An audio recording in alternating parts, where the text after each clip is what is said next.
The pollsters have been busy this week. We have shocking new polls out of New Hampshire, Utah, Colorado, and more, but I want to start in Iowa with the gold standard of Iowa polling, the Des Moines Register. The first Des Moines Register, or DMR, poll of the 2024 cycle found Trump with a massive lead. He's in first with 42%, while Ron DeSantis is a distant second at 19%.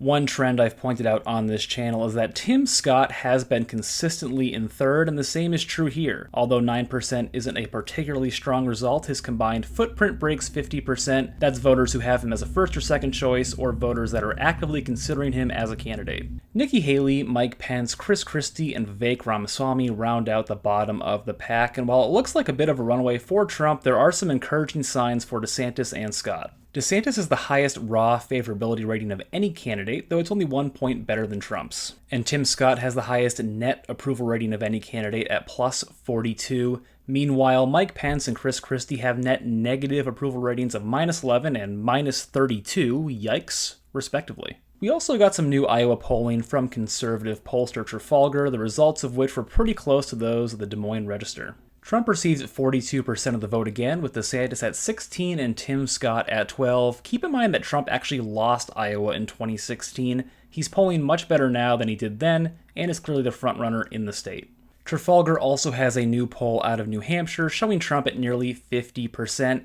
And second place in this poll is a little bit interesting. DeSantis received 10.7%, Ramaswamy got 10.4%, and believe it or not, Christie got 9.1% of the vote, with Tim Scott receiving 7.8%. Add those together, they're still trailing Trump by more than 10 points. While the race for second is getting competitive, the primary itself simply is not. We know that DeSantis is falling and that Ramaswamy has a little momentum, so the thing that surprised me most here was Christie at 9.1%. However, this week we got another poll showing that Christie might really have something in New Hampshire. A poll conducted by Echelon Insights found Christie in second place in the Granite State at 14%, 20 points behind Donald Trump. Now, this poll was sponsored by Republican Main Street Partnership. I'm not sure how reliable this poll is, but I think it's pretty undeniable at this point that Ron DeSantis is weaker in New Hampshire than he is in other primary states. Darling, it's so sad.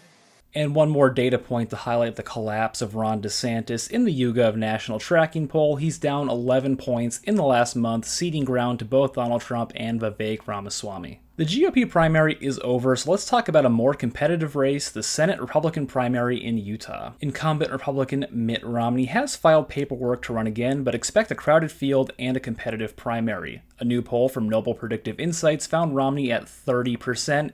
It's a decent double-digit lead, but not terribly impressive for an incumbent Republican senator in a red state. In second, with 13% of the vote, is Sean Reyes, Utah's Attorney General, but it's still unclear if he'll even run. The only declared candidate in the race right now is Riverton Mayor Trent Staggs, who received just 3% of the vote in this poll. 39% are still undecided, and this poll didn't survey support for former House Rep Jason Chaffetz, who has expressed interest in running. Another name to keep an eye on here is Brad Wilson, Speaker of the Utah House of Representatives. He received only 5% in this poll, but could be a strong candidate once the campaign really begins. Let's move next door to the state of Colorado, where we have a new internal poll from the Adam Frisch campaign. In 2022, Frisch nearly pulled off a major upset over incumbent Republican Lauren Boebert, who represents Colorado's 3rd congressional district. This district does have a slight conservative lean, though it has been competitive in recent cycles. In 2020, Trump won the district by 5.5%.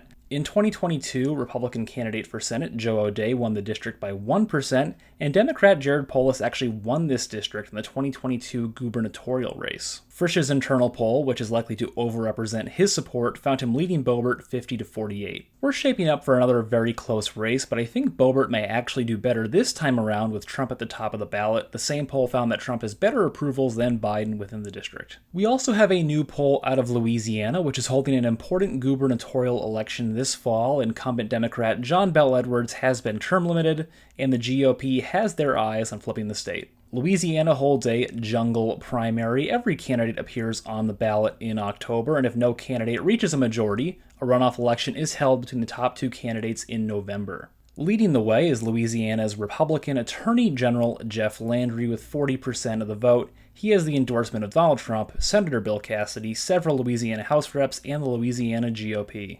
It's hard to picture a scenario where he doesn't finish in the top 2, though an outright majority seems a little unlikely at this point. Democrat Sean Wilson, the former secretary of the Louisiana Department of Transportation and Development, is sitting in second at 22%.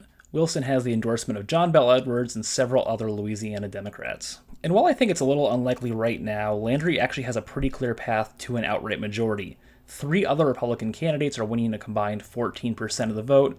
That's not to say that if they all dropped out, Landry would get all their support, but he has a path while Wilson does not. I'd say this race is certainly lean Republican at the moment, though anything can happen if Wilson forces a runoff. And shifting gears to a poll that may not really have any electoral implications, though it might say something about the American public, less than 60% of the voters could correctly identify Robert F. Kennedy Jr. when shown a photo of him and a photo of his father. What do you think about that? Let me know in the comments section down below. And if you can correctly identify the button in this photo, please click it below the video to keep up to date with the latest election polls.